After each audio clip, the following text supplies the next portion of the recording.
Assalamualaikum warahmatullahi wabarakatuh. Saya Evia Raihanatun Nabilah dengan NIM 2020-33095,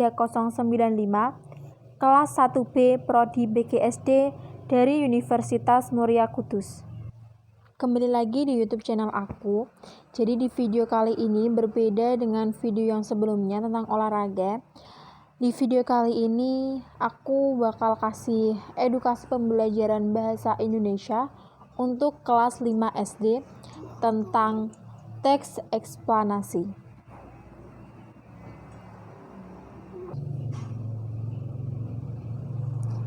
Jadi, apa sih teks eksplanasi itu? Sebelum masuk ke pengertian teks eksplanasi tersebut, adik-adik jangan lupa alat tulis dan bukunya ya. Jadi kalau ada hal-hal penting, kalian bisa langsung mencatatnya. Jadi, teks eksplanasi adalah suatu teks yang berisi tentang penjelasan fenomena alam, sosial, ilmu pengetahuan, dan budaya. Teks eksplanasi itu bersifat keilmuan, di mana penjelasannya harus berisi informasi berdasarkan fakta. Dengan membaca teks eksplanasi sendiri, kita dapat memahami bagaimana sih terjadinya fenomena alam atau sosial yang terjadi di sekeliling kita. Untuk memahami suatu teks eksplanasi dengan baik, kita dapat melihat strukturnya. Nah, untuk strukturnya, yang pertama ada pernyataan umum, kedua penjelas, dan ketiga kesimpulan. Nah, apa aja sih penjelasan dari strukturnya tersebut? Oke, yang pertama pernyataan umum.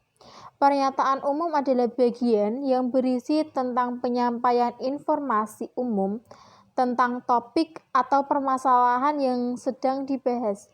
Biasanya dalam pernyataan itu terdapat pengertian atau definisi. Yang kedua yaitu penjelas. Bagian isinya tentang urutan proses terjadinya sebuah fenomena atau sebab akibat yang ditimbulkan dari fenomena tersebut. Yang ketiga, kesimpulan. Bagian penutup yang umumnya berisi penegasan atau kesimpulan dari struktur-struktur teks. Dalam membuat kesimpulan dari suatu bacaan, kita juga perlu membuat ringkasan terlebih dahulu. Dalam meringkas pun kita harus memperhatikan suatu bacaan. Yang pertama, kembali lagi kita harus membaca teks bacaan dengan seksama. Yang kedua, menentukan ide pokok pada setiap paragraf. Yang ketiga, menemukan kata kunci pada setiap paragraf. Yang keempat, menyusun ide pokok ke dalam beberapa kalimat dengan menggunakan bahasa kalian sendiri dengan isi teks atau sesuai dengan isi teks tersebut ya. Yang kelima, memperhatikan pemilihan ejaan yang sesuai dengan Kamus Besar Bahasa Indonesia. Langkah dalam menyusun kesimpulan, yang pertama adalah baca teks dengan seksama. Kita baca berulang kali sampai kita memahami apa sih yang sedang dibicarakan dalam topik tersebut. Yang kedua, catat informasi penting dalam bacaan. Yang ketiga, ubah informasi penting tersebut menjadi bahasa kalian sendiri. Jadi tidak kalian mencatat dari teks tersebut, tapi kalian memahami apa sih intinya dan kalian merangkai sendiri kata-kata tersebut. Nah, supaya adik-adik lebih paham nih struktur teks eksplanasi, kita langsung aja percobaan soalnya. Pengaruh negatif dari interaksi manusia dengan lingkungan alam. Manusia sangat bergantung pada lingkungan alam. Sebagian besar kebutuhan dasar manusia diperoleh dari alam. Kebutuhan pangan, sandang, dan papan merupakan hasil pengolahan sumber daya alam.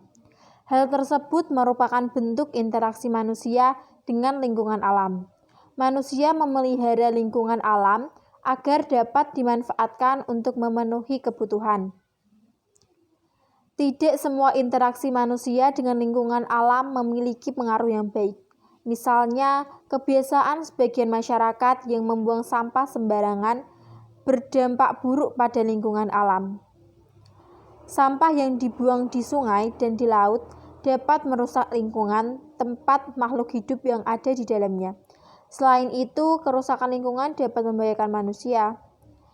Interaksi manusia dengan lingkungan alam yang buruk dapat menyebabkan bencana yang merugikan manusia. Misalnya, bencana banjir yang disebabkan karena saluran air yang tersumbat oleh sampah, bencana tanah longsor dan banjir bandang yang diakibatkan oleh ulah manusia yang menebangi hutan di daerah perbukitan, pembakaran hutan untuk membuka lahan pertanian mengakibatkan asap yang mengganggu kesehatan. Nah, sekarang kita akan mencari struktur teks ini. Untuk paragraf pertama, yaitu pernyataan umum. Paragraf kedua, penjelas, dan paragraf ketiga yaitu kesimpulan. Jadi minimal teks eksplanasi yaitu ada 3 paragraf. Nah, selanjutnya kita bahas ciri-ciri teks eksplanasi. Yang pertama, teks eksplanasi itu berdasarkan fakta atau kenyataan, jadi tidak dibuat-buat ya. Untuk yang kedua, membahas kejadian yang sifatnya keilmuan atau pengetahuan. Jadi bukan yang hoax atau komiks gitu, tapi ini tentang pengetahuan supaya kita memahami fenomena alam atau sosial yang terjadi di sekitar kita. Yang ketiga, bersifat inovatif. Inovatif adalah cara berpikir kita untuk mendapatkan solusi-solusi yang baik, yang baru, dan kreatif.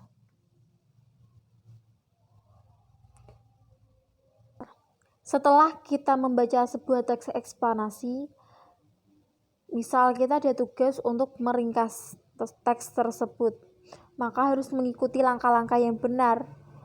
Langkah-langkahnya yang pertama, membaca keseluruhan teks dengan seksama. Dibaca berulang kali sampai kita paham apa isi teks tersebut, membahas tentang apa. Yang kedua, menentukan kalimat utama masing-masing paragraf. Jadi, setiap paragraf kita harus tahu apa sih ide pokoknya, kemudian kalian tulis dengan bahasa kalian sendiri.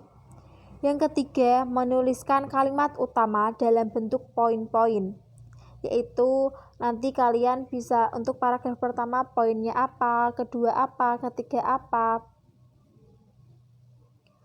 Dan yang keempat, menggabungkan poin-poin tersebut menjadi kalimat baru. Yang kelima, menyusun kembali kalimat tersebut sehingga menjadi kalimat yang padu. Adik-adik di rumah, jangan lupa mencoba melalui soal-soal yang ada di buku maupun di internet ya, jangan malas-malas untuk mencoba.